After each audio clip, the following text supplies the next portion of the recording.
ದೇವನಹಳ್ಳಿ ತಾಲೂಕು ಕಚೇರಿಯಲ್ಲಿ April 14ರಂದು doctor B R Ambedkar ಹಾಗೂ ಬಾಬು ಜಗಜೀವನ್ ರಾಮ್ ಜಯಂತಿ ಅಂಗವಾಗಿ ವಿಶ್ವ ಹಿಂದೂ ಪರಿಷತ್ ವತಿಯಿಂದ ಗಣ್ಯರ ಪ್ರತಿಮೆಗೆ ಮಾಲಾರ್ಪಣೆ ಸಲ್ಲಿಸುವ ಮೂಲಕ ತಾಲೂಕು ಅಧ್ಯಕ್ಷ ಅಂಬರೀಶ್ ಗೌಡ ಅವರ ಅಧ್ಯಕ್ಷತೆಯಲ್ಲಿ ಪೂರ್ವಭಾವಿ ಸಭೆ ನಡೆಯಿತು.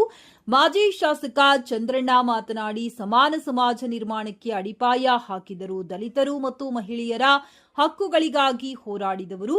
ಅವರ ಹಾದಿಯತ್ತ ಸಾಗಲು ಪ್ರಧಾನಿ ಮೋದಿ ಮಹಿಳಾ ಸಬಲೀಕರಣ, 21ನೇ ಶತಮಾನದ ಅಭಿವೃದ್ಧಿ ಮತ್ತು ದೀರ್ಘಕಾಲದ ಮಹಿಳಾ ಮೀಸಲಾತಿ ಬೇಡಿಕೆ ಪೂರೈಕೆಯ ಮುಂದಾಗಿದ್ದು ಪ್ರಶಂಸನೀಯವೆಂದರು. ಕೊಟ್ಟಂತ ಮಹಾಶಿಲ್ಪಿ ಇವತ್ತು ನಮ್ಮ ಬಾಬಾ ಸಾಹೇಬ್ ಅಂಬೇಡ್ಕರ್ ಅವರು. ಅವರನ್ನ ಪ್ರತಿಯೊಬ್ಬರು ನಾನಾ ರೀತಿಯಲ್ಲಿ ಅವರನ್ನ ವಿಶ್ಲೇಷಣೆ ಮಾಡ್ಕೊಂತಾರೆ. ನಮ್ಮ BK ನಾರಾಯಣ ಸ್ವಾಮಿ ಅವರು, ಅವ್ರನ್ನ ನಾನು ಸ್ವಾಗತ ಮಾಡಿರ್ತಕ್ಕಂಥ ಕಾರ್ಯಕ್ರಮಗಳನ್ನು ಇವತ್ತು ದೇಶಕ್ಕೆ ಅವರಿಂದ ಆಗಿರ್ತಕ್ಕಂಥ ಮತ್ತೆ ಪ್ರಪಂಚಕ್ಕೆ ಆಗಿರ್ತಕ್ಕಂಥ ಅನೇಕ ವಿಷಯಗಳನ್ನ ಅವರು ಪ್ರಚುರಪಡಿಸ್ತಾರೆ. ಅದನ್ನ ನಾವು ಸಾವಧಾನವಾಗಿ ಕೇಳ. ಬಿಜೆಪಿ ಜಿಲ್ಲಾ ಮುಖಂಡ ಬುಲ್ಲಹಳ್ಳಿ ರಾಜಪ್ಪ ಮಾತನಾಡಿ, ಅಂಬೇಡ್ಕರ್ ಅವರು ಭಾರತೀಯ ಸಂವಿಧಾನದ ಕರಡು ಸಮಿತಿಯ ಅಧ್ಯಕ್ಷರಾಗಿ ದೇಶದ ಸರ್ವೋಚ್ಚ ಕಾನೂನನ್ನು ರೂಪಿಸುವಲ್ಲಿ ಪ್ರಮುಖ ಪಾತ್ರ ವಹಿಸಿದರು. ಅವರು ಮೂಲಭೂತ ಹಕ್ಕುಗಳು ಮತ್ತು ದೀನದಲಿತರ ರಕ್ಷಣೆಗೆ ವಿಶೇಷ ಒತ್ತು ನೀಡಿದವರು. ಭಾರತದ ಮಾಜಿ ಉಪ ಪ್ರಧಾನಿ, ಸ್ವಾತಂತ್ರ್ಯ ಹೋರಾಟಗಾರ ಮತ್ತು ದಲಿತ ನಾಯಕರಾಗಿದ್ದರು.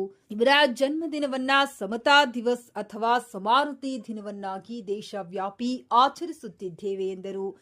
ತಾಲೂಕು ಬಿಜೆಪಿ ಅಧ್ಯಕ್ಷ ಅಂಬರೀಶ್ ಗೌಡ ಮಾತನಾಡಿ, ಏಪ್ರಿಲ್ 15ರಂದು ದೇಶದ ಪ್ರಧಾನಿ ನರೇಂದ್ರ ಮೋದಿಯವರು ಆದಿಚುಂಚನಗಿರಿಯ ಭೈರವೇಶ್ವರ ಸ್ವಾಮಿ ಮಂಟಪ ಉದ್ಘಾಟನೆಗೆ ಆಗಮಿಸುತ್ತಿರುವ ಹಿನ್ನೆಲೆ ದೇವನಹಳ್ಳಿಯಿಂದ 1000ಕ್ಕೂ ಹೆಚ್ಚು ಕಾರ್ಯಕರ್ತರು ಭಾಗಿಯಾಗಲಿದ್ದು, ಅದಕ್ಕೆ ಬಸ್ಸು ಮತ್ತು ವ್ಯವಸ್ಥಿತ ವಾಹನಗಳನ್ನು ಮಾಡಿದ್ದು, ನಾಳೆ ಮಧ್ಯಾಹ್ನ 3 ಗಂಟೆಗೆ ಹೊರಡಲಿದ್ದು, ಸ್ವಯಂ ಪ್ರೇರಿತರಾಗಿ ಕಾರ್ಯಕ್ರಮಕ್ಕೆ ಆಗಮಿಸುತ್ತಿದ್ದಾರೆ ಎಂದು ತಿಳಿಸಿದರು.